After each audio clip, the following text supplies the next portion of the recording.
fucking amazing. She says, sorry. She goes, hope you're all doing well. If you're doing well. I love that she does that every single time. I just go, hello everyone. I think it's like my first video I said it and now it's just stuck. Yeah, Which is embarrassing because who was I speaking to in my first video? Let's be honest. I was going to use like a little nickname, but I was like, I don't really have fans. What would you call your fans? Little lollipops. Little lollipops? No, I really like, hello. My Lovers. angels. Oh. Lover. Folklore. Evermore. Do you remember? Do you remember? Yeah. Okay. Yeah. Anyway. Hello everyone, welcome back to my YouTube channel, and in today's video I have a special guest. Hi. Also known as Hannah Beauty. Also known as Hannah. My name's Hannah. I also used to be a YouTuber back in the day. So she knows the gist of the YouTube. We've got a ring light though. This is very professional. I know. In today's video we thought it'd be a good idea. It was kind of spontaneous, but we wanted to do like a little sit down chatty video. Just because I'm going to university in 2 weeks' time as I'm filming this. Hannah's already been to university and she's entering year 2, and we thought it'd be kind of cool to talk about our perspectives of university, like going into the anxieties and kind of like where she is now. So it's like before and after. I'm the before. And the after. And also we were going to just talk about relationships in university. So Hannah went into uni single, I'm going into uni in a relationship, and the different perspectives in terms of that. I feel like I'm on a talk show. I feel like I'm on Ellen right now. I thought it would be kind of relevant for anyone who's going into university. I mean, I am as well. I'll be interested to hear what Hannah has to say. I was saying to Jaylan, I feel like we did the same thing exactly 1 year ago. Yeah, it's really, really weird. Were you even planning on going to uni last time? No.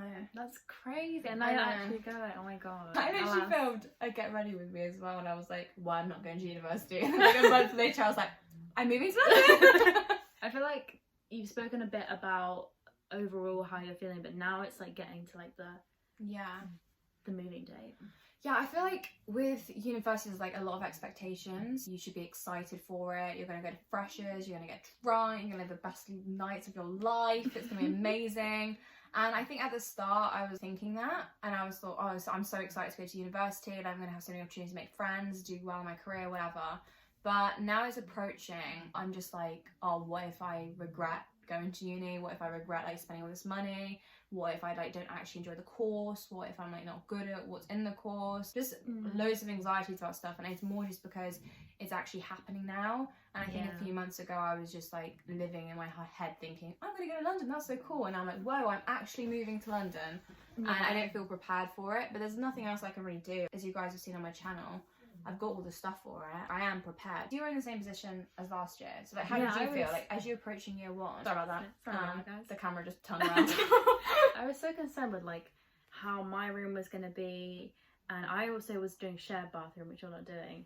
And I was so worried about that. I was so worried about like shared bathroom, shared kitchen, everything like that. And then it got to like the final 2 weeks and I was like, you know what? Like above everything, above living away from home, like moving out from my family and stuff, I am going to be living with other people, and that hadn't really crossed my mind, which I think is strange because it's one of the first things a lot of people are like, I want to get to know my flatmates. But I guess because you have been in contact with your flatmates, which I didn't. Were you not in contact with your flatmates? No, I didn't know who I was living with. I didn't know which block, which flat. I didn't literally turn up on the day and I found out everything. My God. Did you not have like chats or anything like, on Facebook?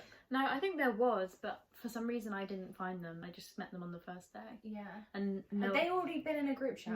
No one else had the same. So I don't know if it was just my uni, but everyone else didn't know each other, which I feel like was good, because if some people knew each other, I feel like that would have been a bit awkward and like I would have struggled to fit in a bit. Because we were going through Unite Students, they already like automatically created a group chat on the app, which meant that we already knew who our other flatmates were. So that's how we kind of like bonded, because that was like one of the first things I thought of. I was like, oh my god, I'm going to be living with other people. I think the last thing in my head right now is the actual course. Really? Like, right now I'm thinking about who I'm living with, if I've got everything, how I'm going to decorate my room, which is what I'm most excited about. I know, but you got to think about it like that. Like, are you like excited for like, you got technically like your own flat, you know? I mean, you do share with other people, but you're living in a flat now. In my head, I'm like, oh my god, I'm living in London, like first apartment in London. Like that's what I'm thinking about in my head, and then I forget that I actually have to like attend the course. You're going pretty much straight into it as well. Yeah. You're gonna have kind of like the moving in and also after like starting your course. And for me it was a bit different, I guess, because I was like online for pretty much everything. I had like the first things I had were in person. After that pretty much everything was online, so I guess that kind of took away from like the fact that I was starting my course. I was like, oh yeah, like I've got a few online lectures today. But do you prefer like that though? Because I feel like a lot of people are anxious about actually having to go into the lecture rooms. There's pros and cons to both sides. So pro of having online lectures is you can do them anytime, you can pause, you can play, you can... Can't you like fast forward their voices? You can fast well? forward, which I had to do. To me, that's what you like to do. Yeah, there was like some lecturers, they just speak so slow. Things like that I'm going to miss, but also I think a pro of going in person is for my subject, which is English and history, you need a lot of discussion. Like the seminars that we have, which are like small, like classroom based work, kind of like being in a school lesson, I guess. Imagine trying to do a school lesson online. That's how it was, and it was a bit like you couldn't really communicate with people, and it was kind of just like put your hands up on Microsoft Teams or like unmute yourself, whereas this it would be like, you know, a bit better, I think. And I can do stuff like societies, go out clubbing. I honestly feel like this is like my first year, which is kind of worrying because I shouldn't think that, because this year actually counts. I think it's difficult because a part of me is like, oh, I wish I could do online learning so I don't have to like socialise, because I'm so used to being in lockdown and like being, you know, alone in my house, like not having to go out and socialise. But at the same time I'm really excited to not have a choice in it and being having to like forced to socialise, because I feel like it's gonna be so much better off for me as a person that way. Like having to meet people. Apart from the flatmates I lived with last year, I don't know anyone on my course, really. You know, you don't necessarily have to have friends on your course, but I definitely think it's useful for exams and like revising together, and like if you need help with notes and stuff.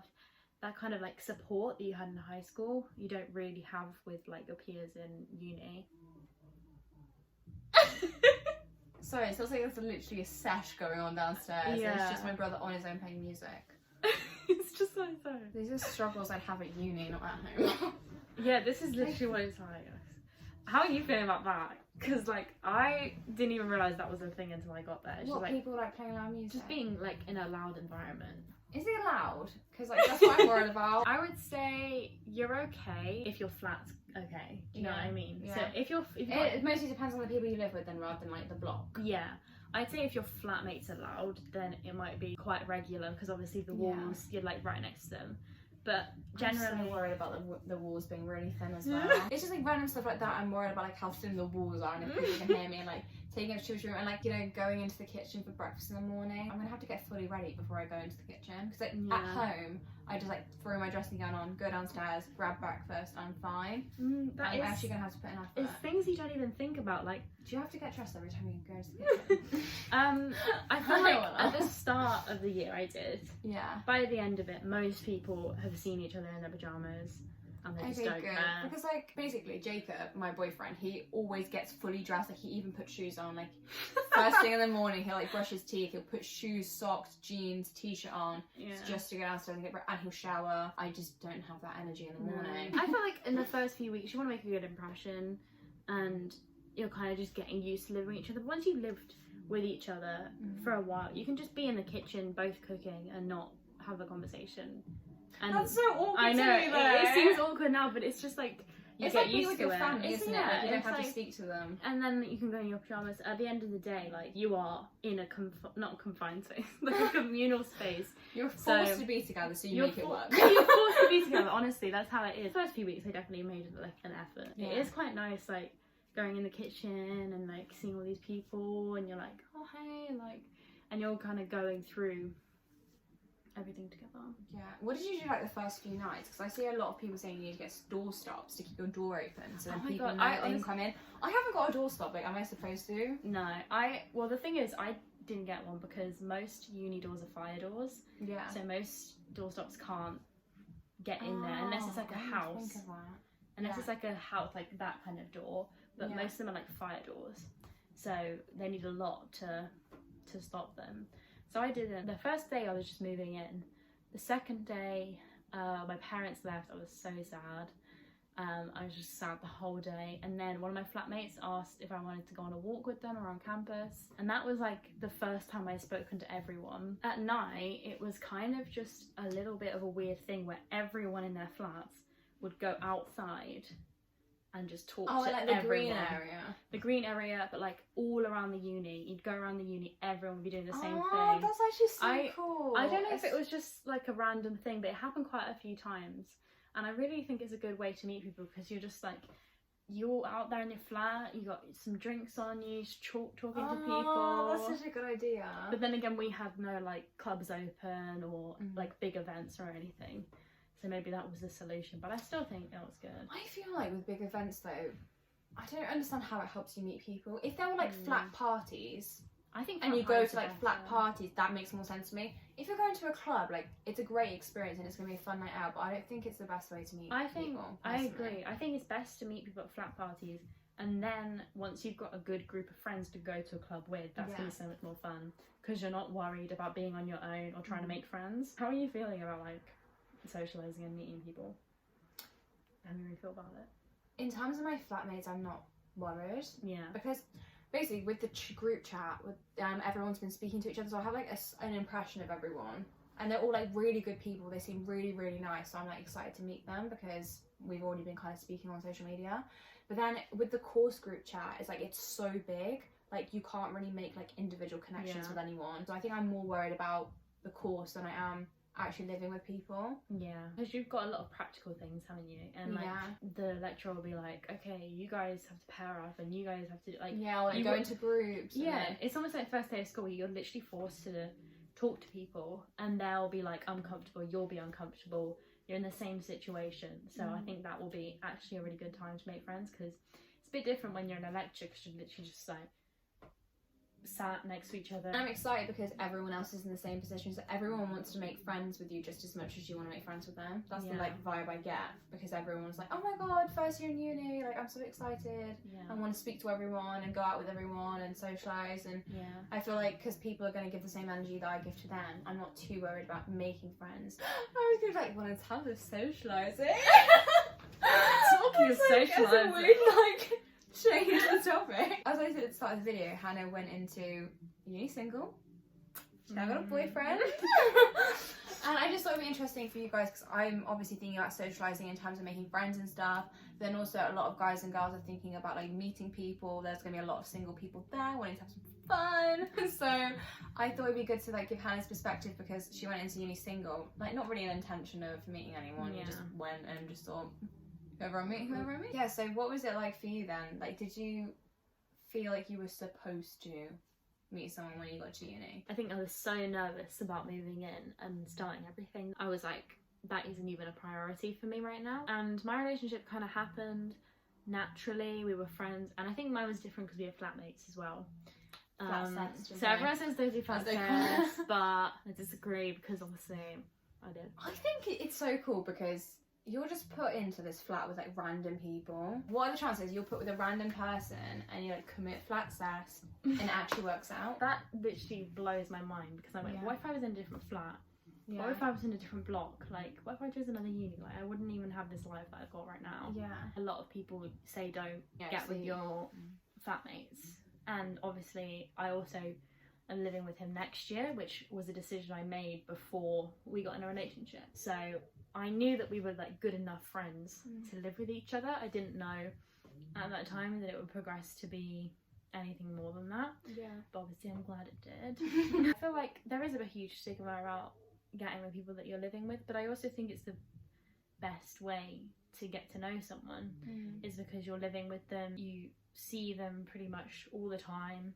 It's like as they are, really. It's not like when you go on dates and you have like an impression of someone, like they, you know, act slightly different to show something. Like you see them as they are first thing in the morning, and then before they go to bed. And you know what it's like living with each other. So like eventually, if you wanted to move in with each other, like it's not a huge shock to you what living with each other is like, because you've done it all the time. The only hard part about being with someone when you're living with them is when you don't, because you go from seeing them every single day, like morning and night, like all the time, is when we go on holiday. That's when it's like a proper long distance. What was it like initially though, when you had to spend time apart with him? It was horrible. It's just that first adjustment, like that first few weeks after. Do you think you guys are better now at being apart? Yeah, definitely.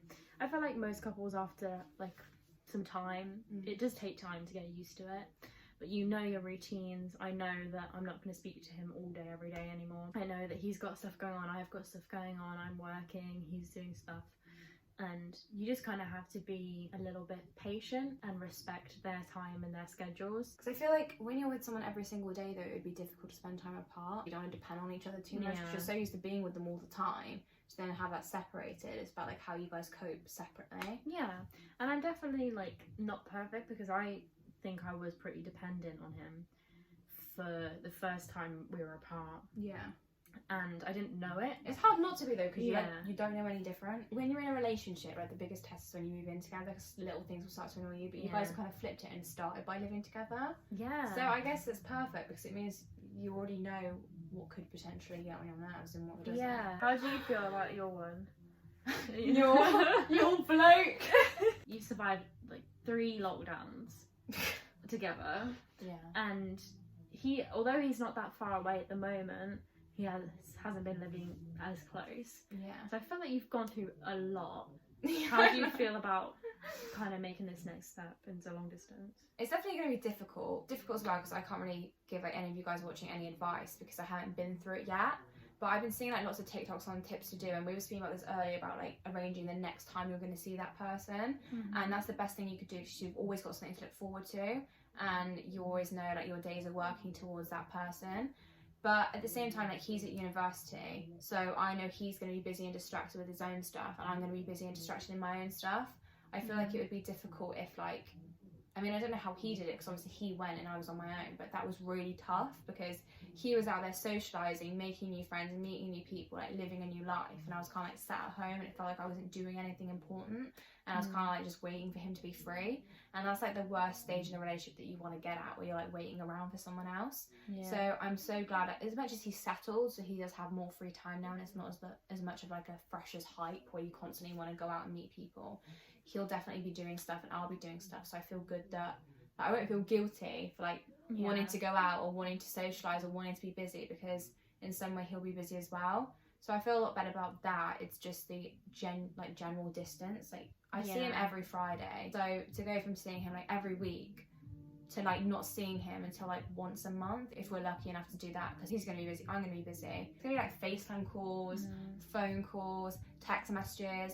And as much as a lot of people make that work, I feel like it's going to be so difficult not seeing the person in real life, because I feel like the chemistry and like the way people communicate face to face is so different than on call. Things can be misread. I saw someone talking about on TikTok that I should do like a lot of voice notes if you're apart, because you can hear the voices rather than just texting. The first time we were apart, we didn't do voice notes, and then from then on we did, and it made such a difference. I don't really know why, but like, it's almost like they've come back to like check in on you, and just hearing their voice is like a reminder. It's not just words on a screen. Yeah, you take more time in the voice note as well. Like, when you're texting, you can be with other people and just like quickly messaging them back rather than actually listening to what they say. But if you have a voice note, you actually have to like click play, sit and listen to what they're saying, and then actually come up with a response. Yeah, I feel like you can have all the long distance tips, but at the end of the day, it's gonna be hard, because you can do all these things, you can arrange to see them, you can do all these calls, videos, but at the end of the day,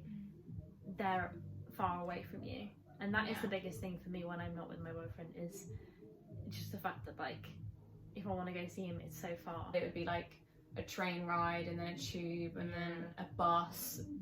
But it's a new chapter, and it will ultimately benefit you in the long run. Plus 3 years seems like a long time at the moment. 3 years ago we were still in sixth form. 3 years. So, I know. I forgot. Like, when you go to uni, you think it's like a year, and then you're actually there for like 3 years. For some reason, I feel like I've just go to London for like a year, then I'm coming back home, and my life will continue. Pretty much half of the year when you're not at uni. Yeah. So that is also a blessing. Yeah. I mean, for me it's not, but for you it is. Yeah. So you know what I mean? So it's like weird. the opposite. We're doing the opposite. It is really weird. I keep seeing it everywhere as well. Like, people are saying that you shouldn't go into uni in a relationship.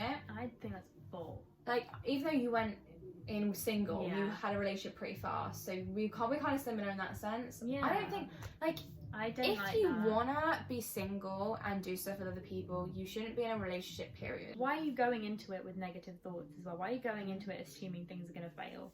Because if you're thinking that already, what does that say about your relationship? What does it say about... Yeah, and you the know? people that break up before they go to uni because they're going to uni. Yeah. Just try, like, I think no matter what, the least you can do is try. Like, the least you can do is try and make it work. And fair enough, if you find after a few months it's not going to work, that's at least you've tried doing it at uni. But if you go in before you've even experienced anything, because I understand that freshers and even the first month at uni is a whole like whirlwind experience, and you can get very caught up in it. But once that's died down, once you've settled in and you're pretty much, your focus is doing your course, then it's at that point when you're comfortable, you're gonna be like, oh well, I actually really miss my partner now.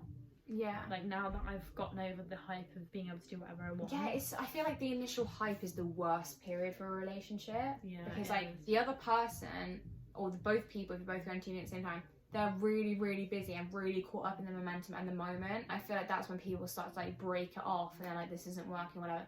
You need to wait for that period to die down, because as much as I haven't been to uni yet, so I can't really speak from my experience when my boyfriend went to uni, it was like, oh my god, he's at uni, he's meeting these new people. I feel like shit because I'm at home doing nothing, and it was really difficult because I was like, he's not talking to me as much anymore, we're not calling as much anymore, we're not texting as much anymore. There will be a shift, but it doesn't mean you can't adjust to it. I was saying to Hannah earlier, we can go like all day not speaking because he has like a job, a degree, whatever, and then we'll talk when we have a chance. And if I told myself this like September 2020, I would have been like, no way, that was gonna, no way. No way. I used to see him every single day because he worked literally down the road. I saw him every single day, and then I went to just seeing him on Fridays, you know, messaging just at the end of the day or calling just at the end of the day. And I didn't think I'd ever get to that point. And when I go to London, there'll be another shift in the relationship. Yeah. But you have to adjust the shifts. You're breaking up every time there's a big shift in your relationship. How are you going to get through anything? It's like nice to have them separate at the same time, because he's having his uni experience, I'm having mine, and we can always come back together afterwards. Yeah. So as much as like I envy, because you get to like wake up next to your boyfriend, like you get to see him every morning, see him every night and stuff. Yeah. There's still like pros and cons to both scenarios. Definitely. For anyone who's worried about doing like long distance, it's kind of exciting for you guys to be able to come back together, talk about your new friends, like combined group. Okay, the last note we're gonna end on is about, obviously we've spoken about the anxieties and then relationship anxieties, but also the biggest thing is leaving behind their family and like pets, animals, whatever.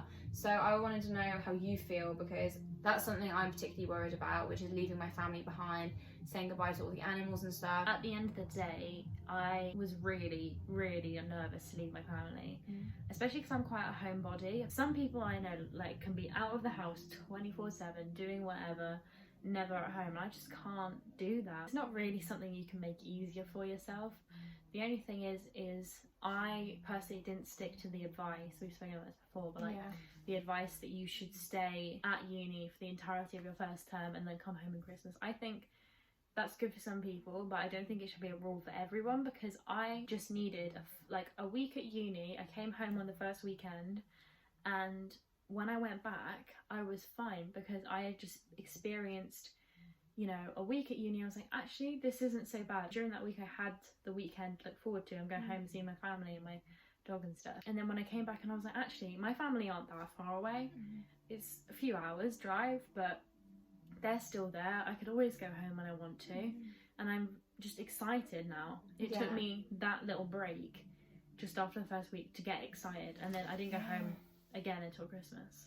Yeah, because I was going to say, I feel like when you go to uni, you think that you're never going to come back to your family again. Yeah. And it literally feels like you're never ever going to see them again. You're cut off from them. I'm so upset about leaving my family, and I forget I could come home. Literally. Like, I can just get the I don't train know and come home. why it's such a big thing. I needed just a couple of days in my own bed, in my own room, just to think, actually, uni isn't that bad. I say look forward to the things that you will get to experience at uni that you won't get to experience at home, and having your own rules. I mean, you might already do that, but I did like having your own rules on like what you want to eat and when. Going out whenever you want. You can go out at 4 a.m. It's kind of like a chance to like find yourself, well, not Yeah, find no, yourself, it is, but like become more yourself. I definitely feel like I've become more myself. Not because I've been away from my family, but I feel like independence and learning how I best function. Does that make sense? You are on your own. Like, you Yeah. live with your flatmates, yeah, but you have to take care of yourself. If you don't have enough toilet roll, that is your fault. You need to go out and get toilet roll. If you haven't got any food that night, you need to go to the store and get it yourself. I learned how important like keeping to my budget and keeping a strict budget was after the first term, because I got so caught up in everything, and I was just kind of not really having a shopping list, not really having an idea of what I was going to cook, just buying random things. And it comes to, you know, I'll often forget things and I have to go back to the shop. And now I have such a clear idea of what I need to get and where from, where's the best place to shop, and things like that. You'll learn, and then once you've learned it, you'll feel like, actually I can cope on my own, I can live by myself, and you feel more confident because of it, I think. Yeah. Do you speak to your family regularly, like on the phone and stuff? Yeah, I think I FaceTime them probably 2-3 times a week, because they've all got busy lives as well, and I've got a busy life. During the first week, we FaceTime like every day. Yeah. Your family could be there for you, and they're not going to say no if you want to FaceTime. Yeah. And they're not going to say no if you want to come home. Yeah, exactly. So that's the thing, you just got to remind like yourself that even though you're leaving, they're still going to be there, like all the time. I think the hardest part for me was leaving my dog as well. Because like my family, oh my god, don't. The pet part is so heartbreaking. my family knew where I was going. They knew I was only a phone call away. It is what I was saying too.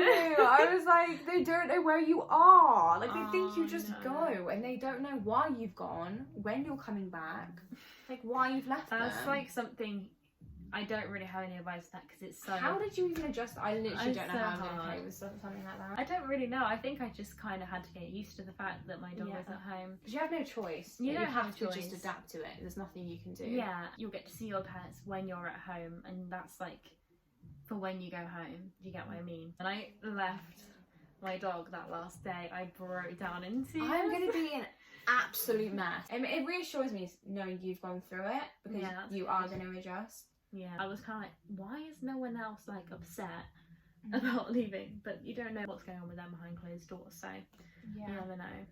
But yeah. Right. Wait, did you do that before? No, I saw you did that. So Oh. We are very I thought in we sync, did that like, you know that TikTok trend where people try and clap at the same time? No. Okay, I can try and clap at the same time though. You have to close your eyes. Okay. 3, 2, Wait, we 1. can't count down. I'm gonna do it. Okay, you just have to hold your hands over, close your eyes, and good clap. Okay. Wait, did we do it on sync? Pretty much.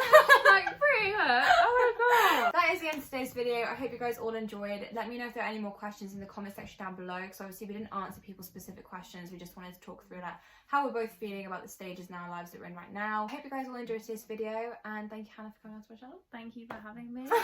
And we'll do another Q&A once you've been to uni. Oh my god, yeah. Imagine if stuff like this changed drastically.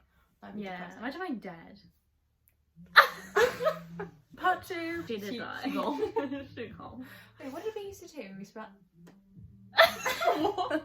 we used to be like, I gotta go. I gotta go. If you've ever seen Gossip Girl, it's like Serena from Gossip Girl. She's like, Dad, I gotta go. I gotta go. Oh my god, that's how we That's should how end you it. said- We Yeah. should be like, I gotta go. That's, That's how we used to frame. end our FaceTime calls. I swear. Yeah? Yeah. Okay, we Okay. can do it. 3, 2, 1. I gotta go. I'm still alive. Oh my god, that's great.